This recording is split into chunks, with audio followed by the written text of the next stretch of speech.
Hi, Carmen. Good afternoon, ma'am. Jesse Russell here with Columbine Roofing. I'm going to go ahead and walk up here so you can see we are at 1606 Bluefield Ave, Longmont, Colorado. There's your address and your beautiful guard dogs. So, today is the 24th of March, 2018. Again, my name's Jesse Russell, and I'm going to do a quick roof inspection video for you here. Bear with me while I make my way up the ladder.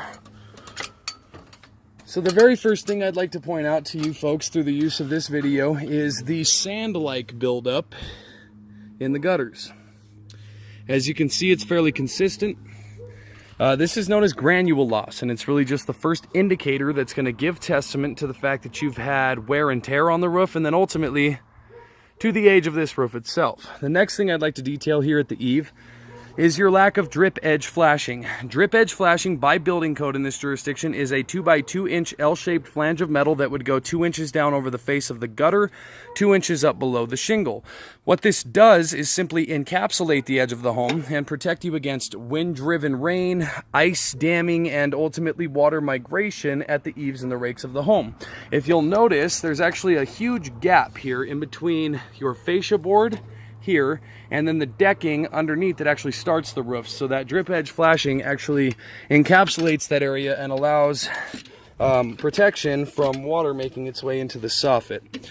It is actually required by code now in this jurisdiction to have that flashing. When the homes were built, it was not, and so that's just something to be aware of. Once an adjuster gets on the roof, the very first thing he's going to be looking for is known as spalding. Spalding is where hail strikes the shingles and removes the granule to expose the fiberglass undermatting, and these bald spots that you see are exactly what that looks like. So the way that the insurance company actually classifies this damage is within a 10 by 10 square 10 by 10 square foot area. If they can locate between 6 and 10 of these marks, dependent upon the insurance, you gain an eligibility for a full replacement at their expense. Now, before I make my way up top, I'd like to also detail you have a bunch of exposed nail heads. In order to pass any Colorado roof inspection, each and individual nail must be sealed by some sort of silicone weatherized sealant, such as what you see here. Unfortunately, without that, you are left with a very vulnerable penetration point. Now, I have done corresponding spot checks on each of the adjacent slopes on the roof. I have managed to find both wind and hail damage. I've pointed out some of the hail damage. Here's a bit more. Now, I do believe that the hail damage should definitely be taken into consideration, although I would say at this point, the amount of wind damage that you have is going to be the reason that you get a replacement from insurance.